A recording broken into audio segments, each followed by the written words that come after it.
Olá pessoal, tudo bem? Meu nome é Ricardo Garcia, estou com vocês na matéria Sistema de Lubrificação e Refrigeração do Motor.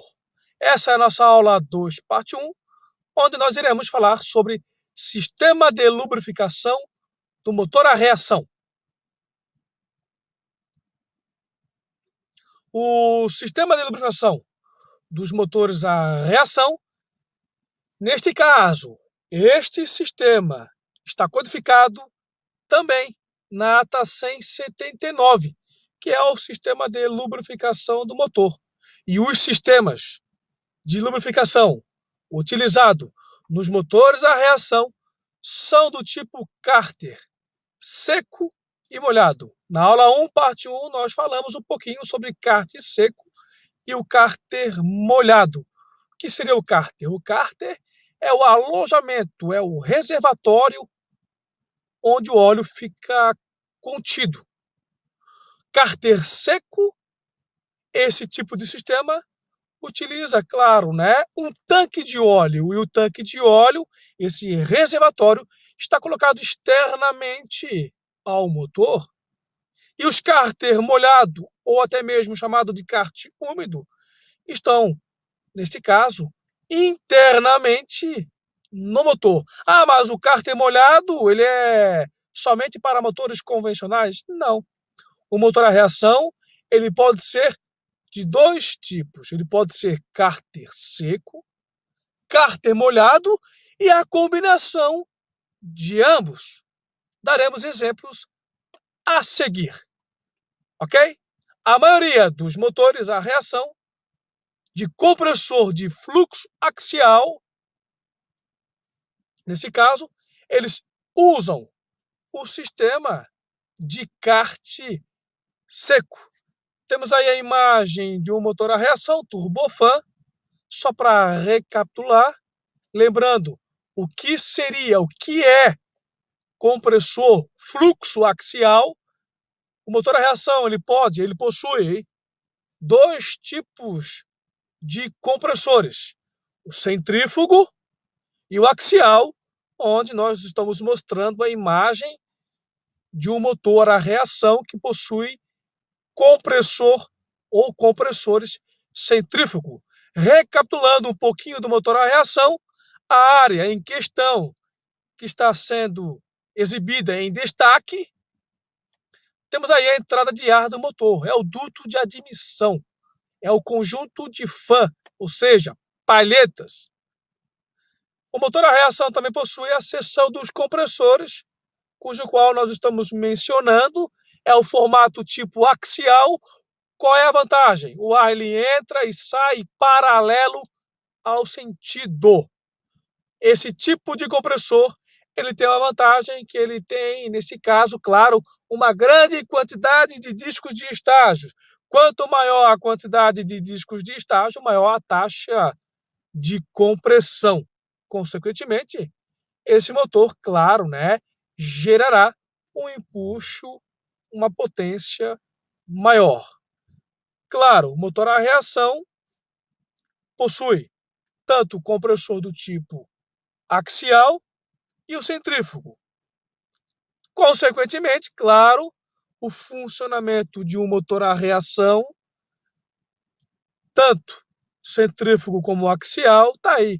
O ar ele entra pelo duto de admissão. Esse motor ele possui dois fluxos, fluxo de ar primário e secundário. Cerca de mais ou menos 80% do fluxo de ar passa pelo fluxo secundário, cerca de mais ou menos 20% do fluxo de ar passa pelo fluxo primário. O que seria o fluxo primário? O fluxo primário é onde o ar ele passa pelos compressores e ele chega até a câmara de combustão. Claro, desses mais ou menos 20% não serão queimados.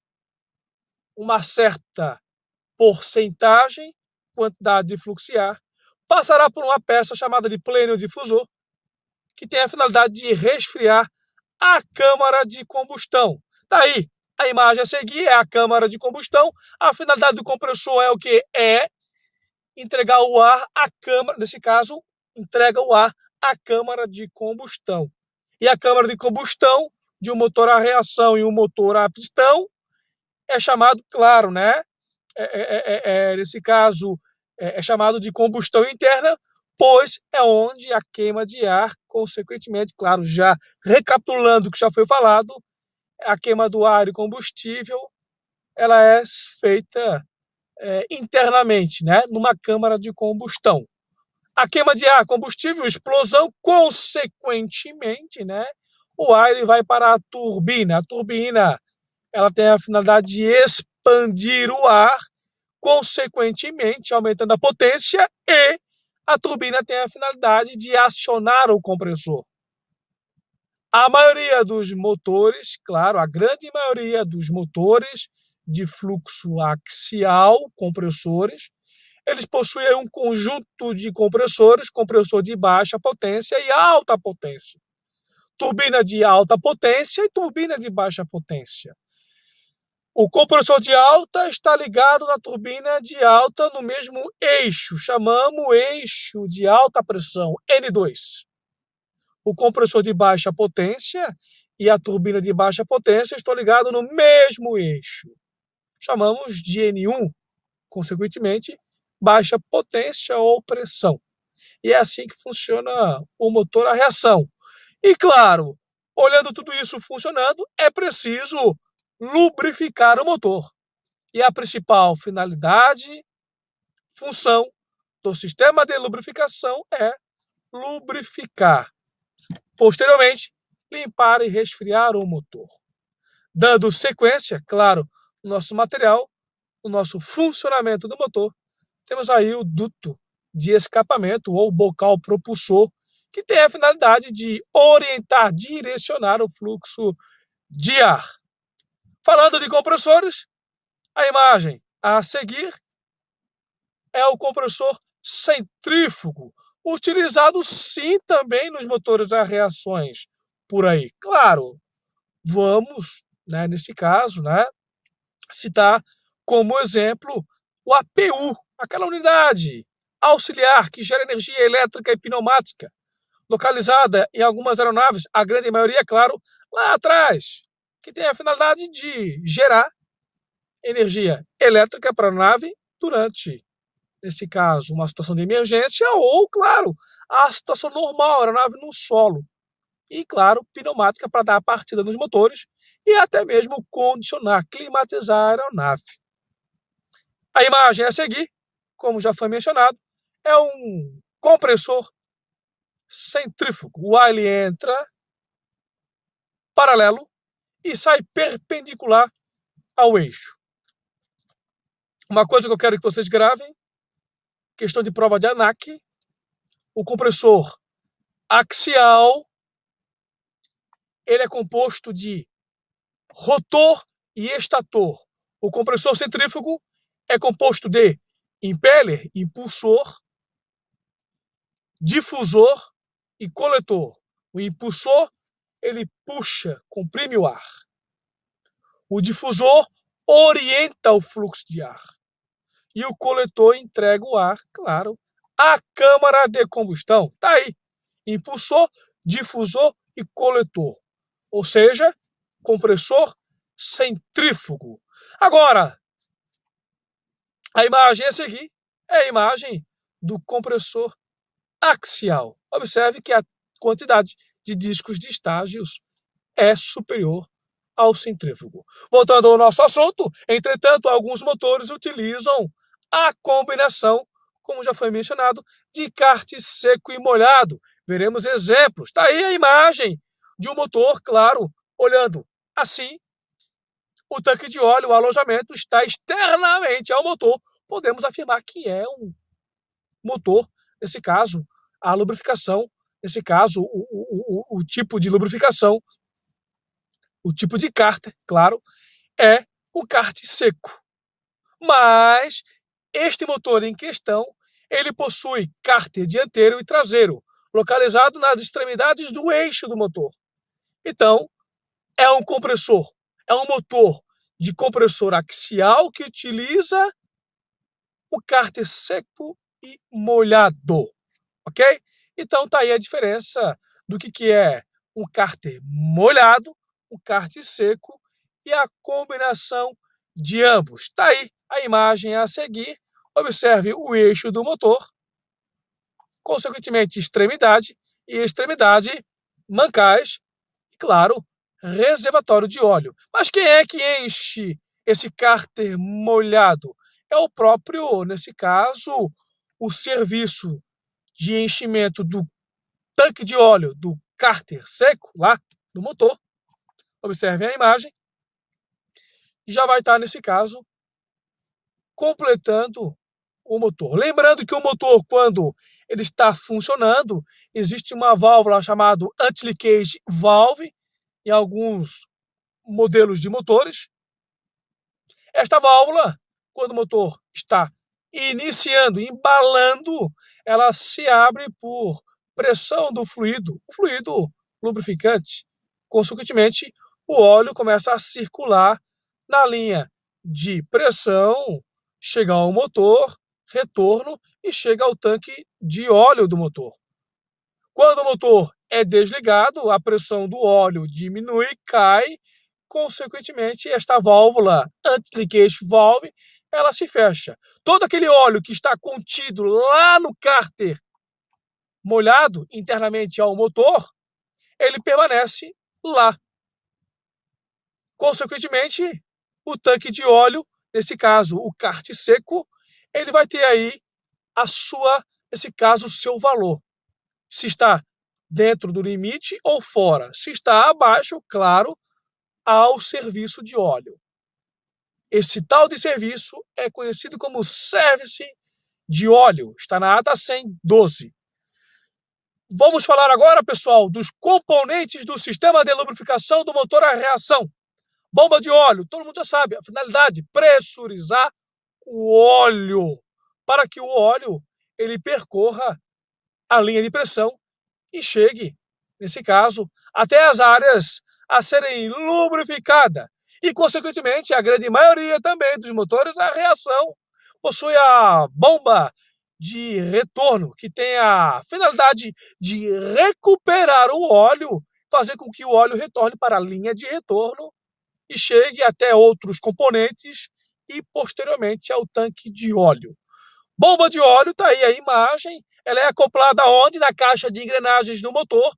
Consequentemente, o tipo de bomba mais usada é a bomba tipo engrenagem. Entretanto, existem algumas bombas que têm uma única função. Lembram? Que é fornecer, pressurizar ou recuperar. Recuperar é, nesse caso, retorno de óleo. O número de elementos de pressão e recuperação dependerá muito do tipo de modelo do motor. Por exemplo, motores de fluxo axial têm um longo eixo, conforme as imagens anteriores, o que representa um número maior de rolamentos para suportar o eixo. Os motores de fluxo centrífugo não necessitam da mesma quantidade. Por essa razão, os elementos utilizados para as bombas de pressão e recuperação de óleo devem ser diferentes em números e capacidades. As bombas podem ser de vários tipos. Cada uma tem as suas vantagens e limitações. Os 3 tipos mais usados são a engrenagem, temos aí a tal da giro rotor e a pistão. Claro que tem também a bomba tipo palheta. E cada uma dessas bombas tem as suas configurações. Girorotor é a imagem também acoplada na caixa de engrenagens do motor. A bomba mais usada, tipo engrenagem, observem a imagem. Claro que no motor a pistão também utiliza bomba do tipo engrenagem. Está aí esta imagem. Ou seja, também acoplada na caixa de engrenagens do motor. Observem a abraçadeira e, claro, essa aqui é o conjunto. É o conjunto da bomba.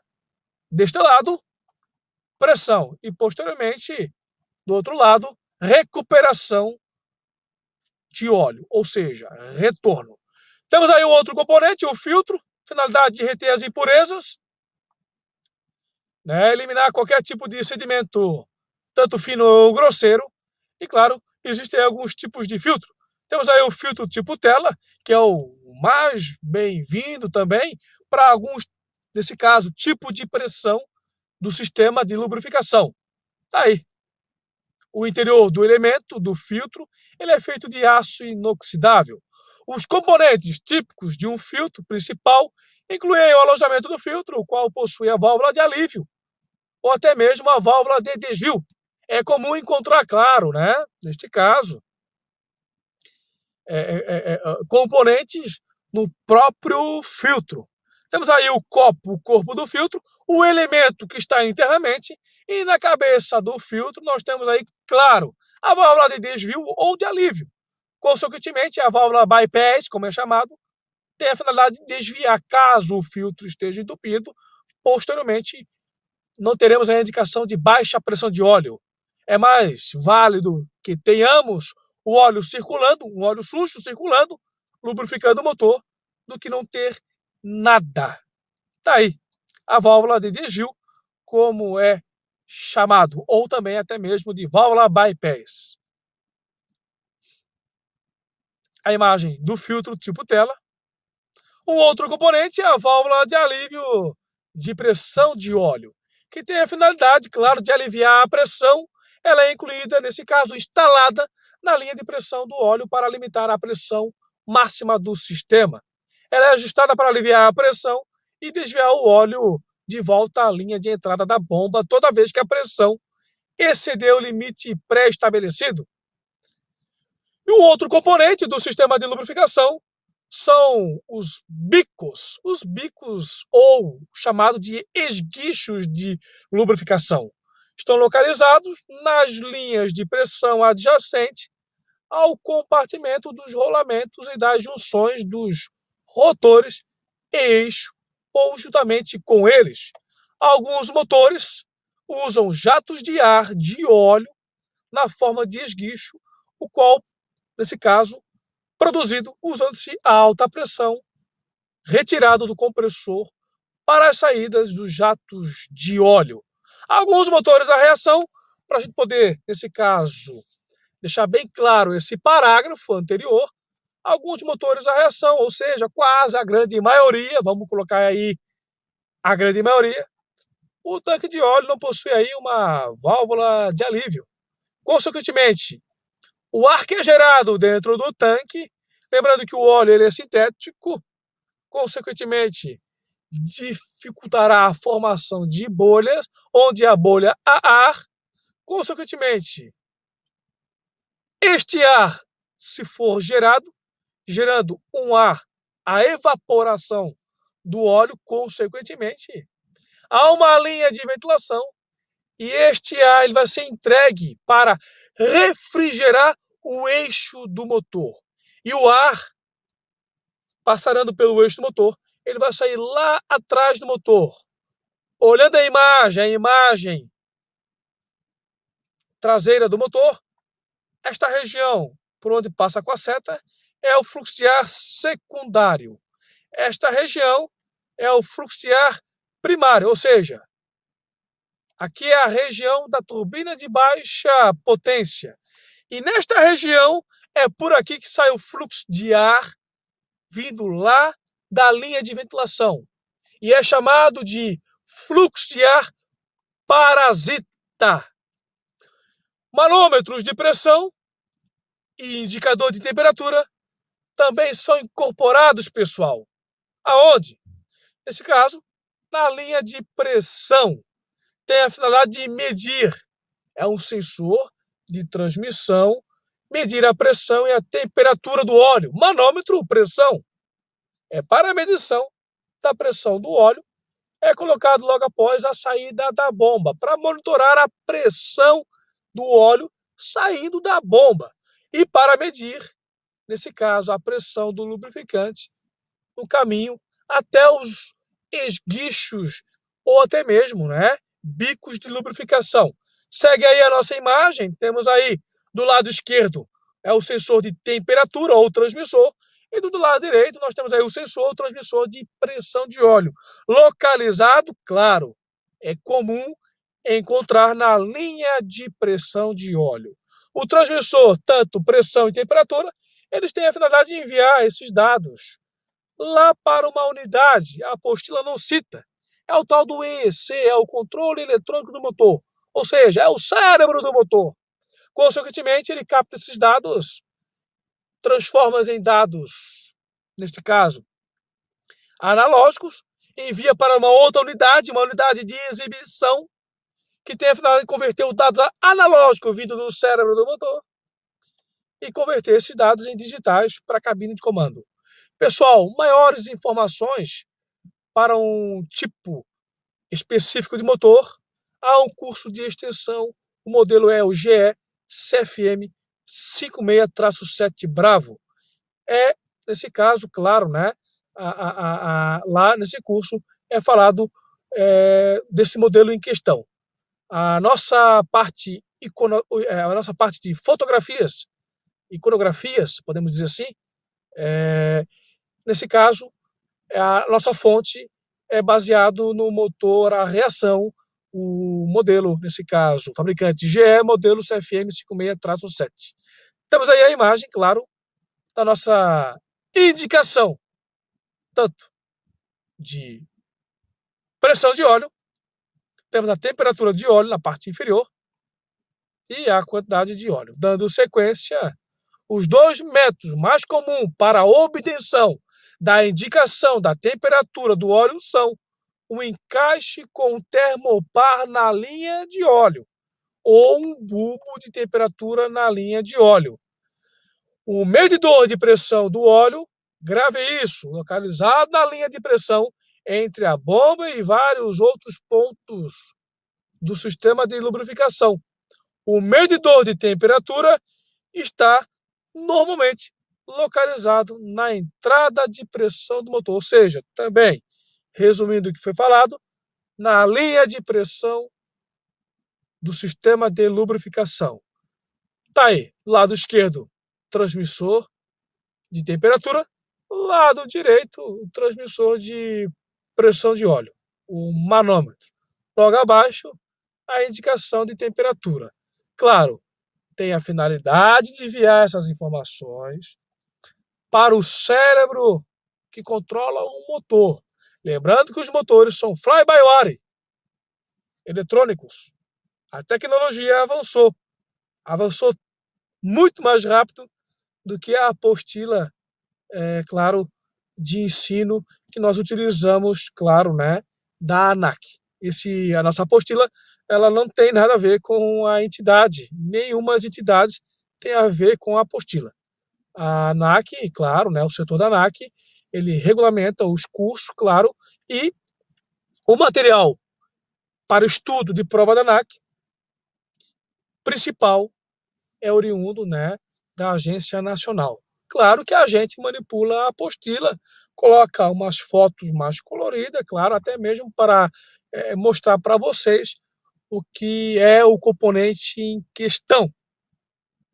Aí o transmissor tem a finalidade, claro, de enviar lá para o cérebro do motor e, claro, o cérebro, a EEC, ela envia para uma unidade de exibição gráfica da aeronave e essa unidade gráfica de exibição ela converte o analógico e transforma dados em digitais.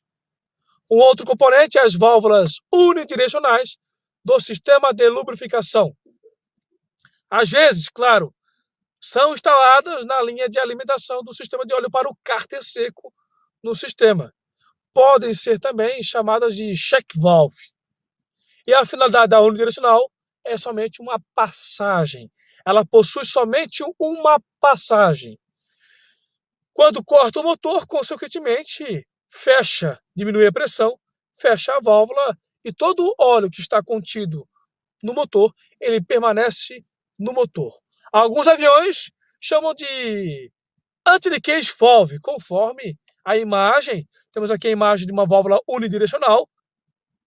Alguns modelos de motores recebem o nome de anti-leakage valve, válvula anti-vazamento. Mas por que ela está instalada? Para que serve esse exemplo que eu estou dando? vai fazer uma manutenção, trocar um filtro ou um componente, todo o óleo que está no tanque, ele permanece no tanque, no motor. Consequentemente, claro, se não tivesse, teria que drenar o óleo e descartá-lo, porque uma vez o óleo saindo do tanque de óleo ou do seu recipiente, ele já estará em contaminação. Por isso que essa válvula tem esta finalidade e é uma válvula também unidirecional. Elas são normalmente do tipo mola ou tipo esfera. E a pressão necessária para a abertura pode variar de válvula para válvula, 2 a 5 PSI. Ok, pessoal? Temos aí a imagem de uma válvula, de um tipo de válvula unidirecional, ou seja, a pressão é maior deste lado, ela vai abrir, abrindo ação de mola. Se há um fluxo reverso, consequentemente, ela se fecha e evita a passagem, o fluxo reverso de óleo.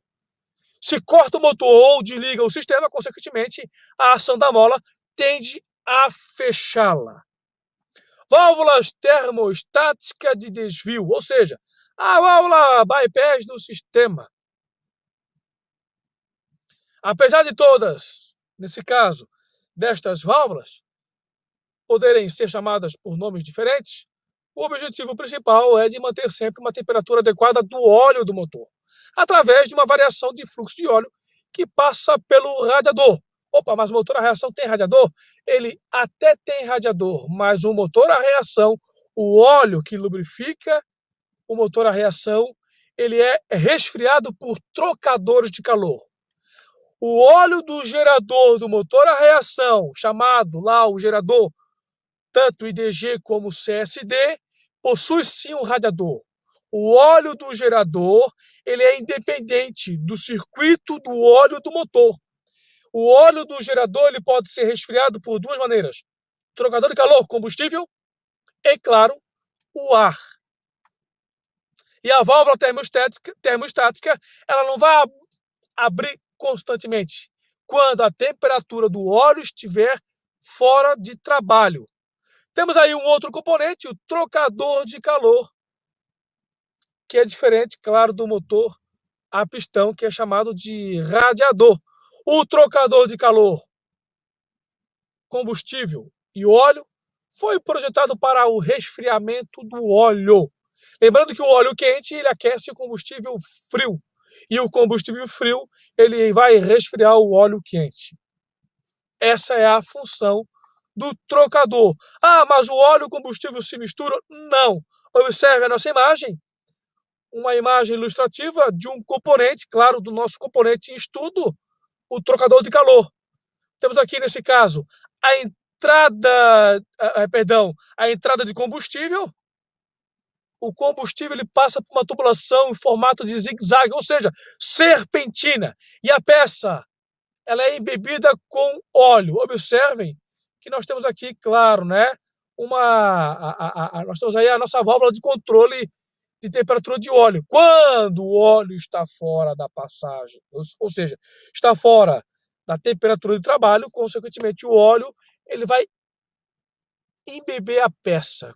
Consequentemente, não há o contato físico entre o óleo e o combustível. O combustível ele passa por serpentina, consequentemente, ele vai resfriar o óleo. E a quantidade de trocador de calor, pessoal, isso varia muito de aeronave para aeronave, ok? Tá aí, temos a imagem de um trocador de calor. Nesse caso, a quantidade, como eu falei, muda. Temos aqui 2, claro. Existe até 3. Existe também, claro, trocadores de calor que têm a finalidade de aquecer o combustível do sistema servo ATA 175, sistema de ar, o tal do controle geométrico variável, é assunto de curso de extensão. E esse é o fim da nossa aula 2, parte 1, onde nós falamos dos componentes do sistema de lubrificação do motor a reação. Pessoal, um abraço e até a próxima aula. Bons estudos!